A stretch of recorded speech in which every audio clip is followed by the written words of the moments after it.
I think there's a number of reasons why it's important to say yes.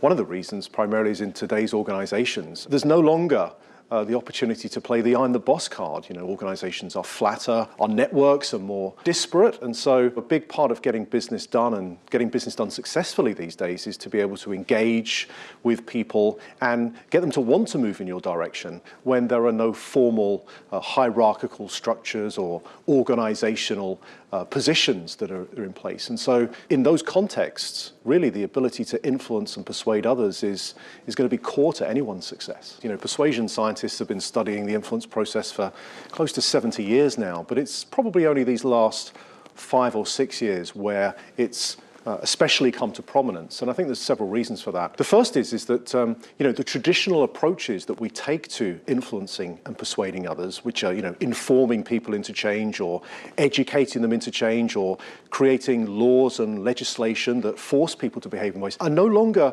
as effective as we thought that they first were. Small changes in context, particularly in this information overloaded world that we actually live in, are increasingly becoming important, and that's where I think persuasion science comes in.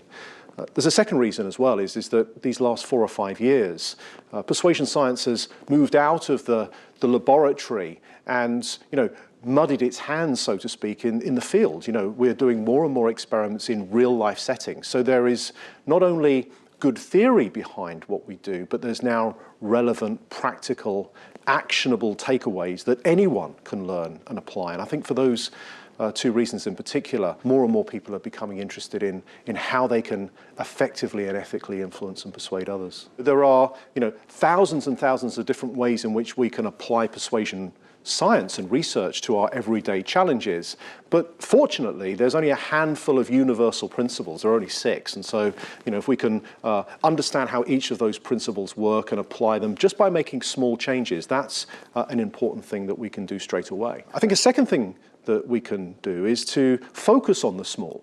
It turns out that small changes to the way a request is made or the timing of a request can make some significant differences in how successful you are. I'll give you an example.